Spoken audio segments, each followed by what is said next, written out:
तो मदरसों के सर्वे भी जारी हैं और संग्राम भी जारी है, लेकिन देश के सबसे बड़े मदरसे दारुल उलूम ने सर्वे को सही बताकर सबको चौंका दिया है। जी हां, दारुल उलूम ने उत्तर प्रदेश के मदरसों की बैठक में सर्वे को ना सिर्फ सरकार का अधिकार बताया, बल्कि अब तक सर्वे को सही भी ठहरा दिया है। और इससे पहले मुसलमानों के सबसे बड़े संगठन की बात कर लें, जमीयत उलेमाए हिंद ने दिल्ली में बैठक करके सर्वे का विरोध किया था। देखिए स्पेशल रिपोर्ट।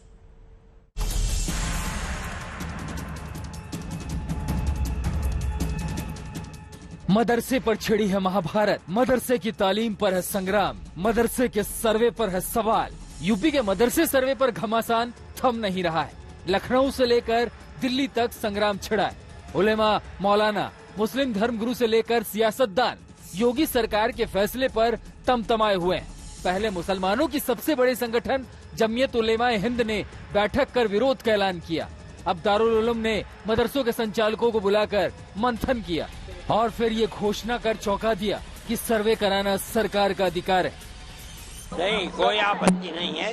हमने तो सर्वे पे गवर्नमेंट की तायीद की है।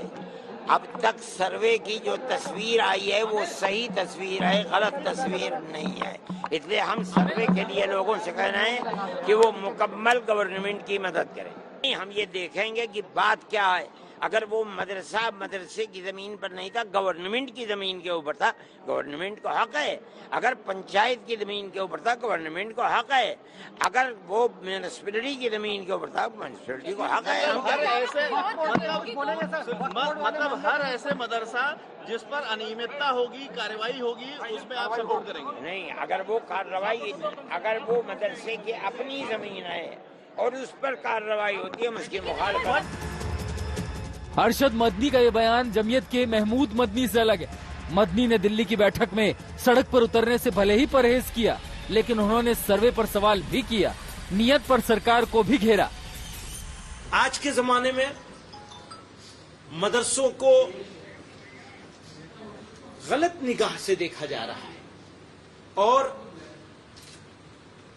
किन्हीं कारणों से हमारे आप बंधु लोग उसको जिस तरह से पेश कर रहे हैं, इससे कम्युनिटीज के बीच में एक तरह का दूरी पैदा हो रही है। खुद को मुसलमानों के हितैषी बताने वाले ओवैसी तो सर्वे के फैसले से इस कदर आग बबूला है कि उन्होंने इसे मिनी एनआरसी करार दे दिया। आज तक से खास बातचीत में उन्होंने कहा कि सर्वे का मकसद ही खतरनाक है, उसका इस्तेमाल मुसलमानों के खिलाफ होगा।